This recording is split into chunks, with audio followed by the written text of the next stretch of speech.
Hey guys, it is Thursday, June 27th. We've got the debate coming on. Bitcoin's at 61,700. And in the spirit of the debate, my episode is going to be called Biden is Not Your Friend. So why is Biden not your friend? I think just to make it very clear, I think it's very important to realize that Joe Biden is now starting to try to take, and the administration of Joe Biden are starting to take credit for Bitcoin's performance. Now, I honestly did not think this was possible, but I bring to you this exhibit. Look at this. Anthony Scaramucci. Bitcoin has gone from dollars, 17K, to 70K in the Biden administration. Now, first of all, that's not actually factually correct. And so I'm just going to call out Mr. Scaramucci.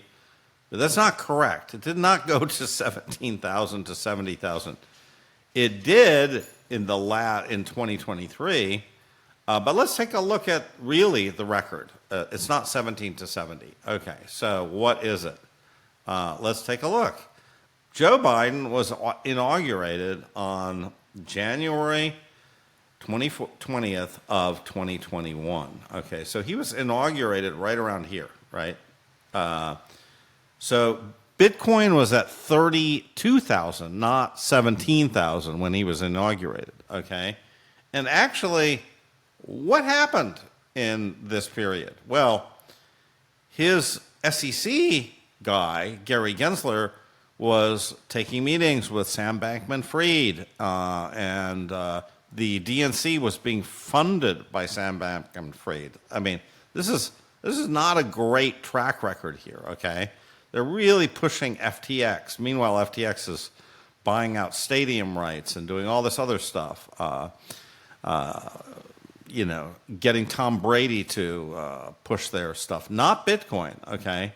And then, of course, the crackdown here, and yeah, it does come down all the way down to 17,000 in 2023. But to say that Joe Biden was responsible for this, no, I'm sorry, that's just not credible. Yeah,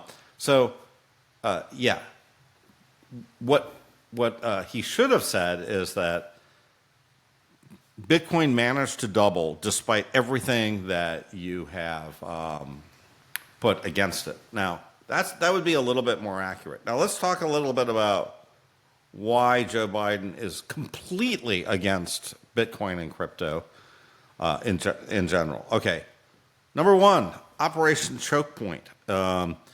This is well documented. If you have a bank account, they are trying to debank you, literally take away your ability to have a bank account in the U.S. if you're a Bitcoiner. That's number one. Number two, they have, if you look at the banking laws for banks owning Bitcoin, right up until Joe Biden, it was looking really good. There was all these new laws. Banks could own Bitcoin.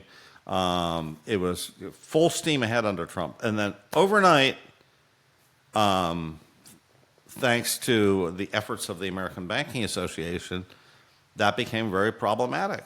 So banks not allowed to own Bitcoin. Let's sort of pull everybody's banking license who wants to do a banks owning Bitcoin. Not allowed. This, and it's continued right up until last couple months. They are trying to aggressively stop banks from owning Bitcoin.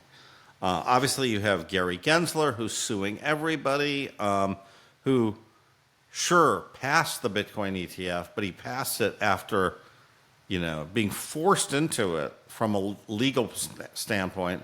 You can't give him credit for that. No. This is like he held out until the very last minute.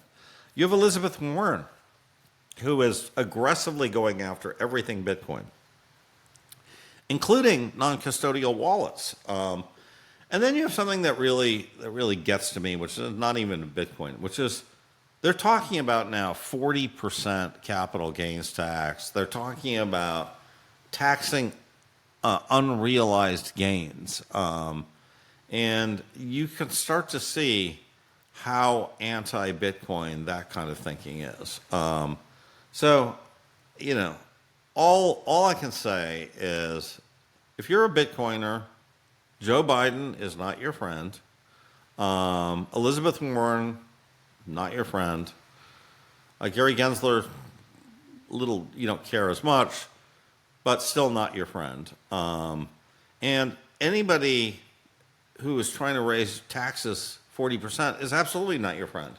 Now, I'll conclude by saying that I'm listening to this wonderful audiobook on the life of Thomas Mellon, or Andrew Mellon, actually, and the Mellon banking dynasty. And, you know, I was just struck by Thomas Mellon's view of government was the government is best, which taxes the least. And I really think that's accurate. You know, these people, these governments, they're going to waste every tax dollar you give them. So basically, you should try to give them the least possible, right? If they're going to tax you less, they're going to waste less. And so that should be the primary metric on how you judge a government is, are the taxes high or are the taxes low? I love that. That's accurate in my opinion. And stay away from our Bitcoin. You want to print money like crazy, go right ahead. I have no problem with that. You go print all the dollars you want, do all your QE, do everything you want to do. Leave us alone with our Bitcoin and don't tax us. Thank you. If you like my content, hit subscribe. I'm trying to get to 15,000 followers on YouTube. If I can get there, I can get really great guests on, you know, potentially like Scaramucci, and I can spread the Bitcoin gospel better. So thank you again for subscribing to me, and hit subscribe on the YouTube. Thank you very much.